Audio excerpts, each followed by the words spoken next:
আল্লাহর উপর ভরসা রাখুন, হতাশা নয়, আশা রাখুন।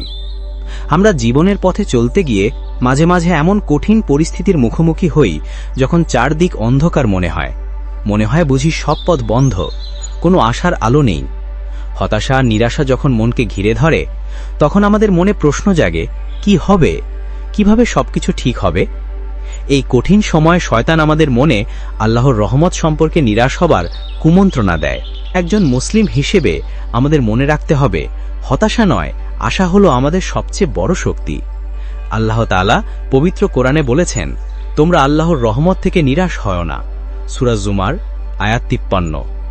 এই আয়াতটি আমাদের জন্য একটি আলোর দিশা।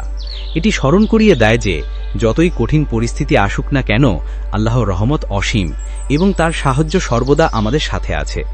আমাদের কাজ শুধু ধৈর্য ধরা এবং তার উপর দৃঢ় বিশ্বাস রাখা। আমরা আল্লাহর উপর ভরসা রাখব।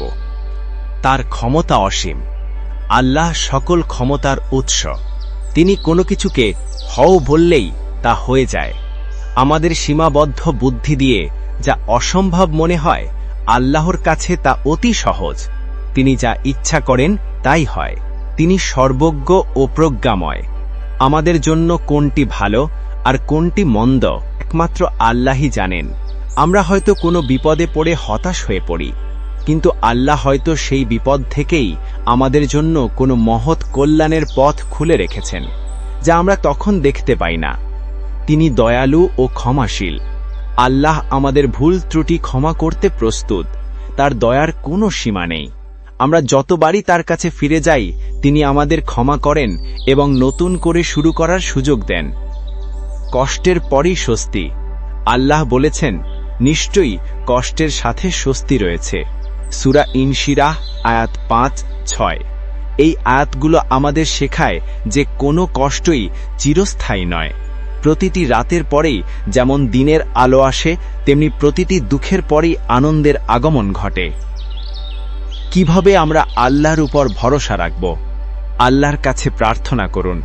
আপনার সকল দুঃখ, কষ্ট, আশা, আকাঙ্ক্ষা তার কাছে খুলে বলুন। তিনি সবকিছু শোনেন এবং দেখেন। যে কোনো প্রতিকূল পরিস্থিতিতে ধৈর্য ধারণ করুন। মনে রাখবেন, আল্লাহ ধৈর্যশীলদের সাথে আছেন। নিয়মিত নামাজ আদায় করুন, কোরআন পড়ুন। এর মাধ্যমে আপনার মন শান্ত হবে এবং আল্লাহর সাথে আপনার সম্পর্ক আরও দৃঢ় হবে। ভালো কাজ করতে থাকুন, অন্যের উপকার করুন।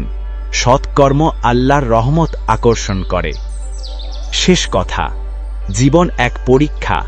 এই পরীক্ষায় আমরা সফল হতে পারব যদি আল্লাহর উপর আমাদের বিশ্বাস অটল থাকে। কোনো অবস্থায় তার রহমত থেকে নিরাশ হওয়া যাবে না। আপনার সমস্যার সমাধান না হলেও মনে রাখবেন, আল্লাহ আপনার জন্য এর চেয়েও উত্তম কিছু প্রস্তুত করে রেখেছেন। শুধু তার উপর পূর্ণ আস্থা রাখুন, তার কাছে সাহায্য চান এবং অবিচল থাকুন। নিশ্চিত থাকুন, আল্লাহ আপনাকে হতাশ করবেন না, ইনশাল্লাহ।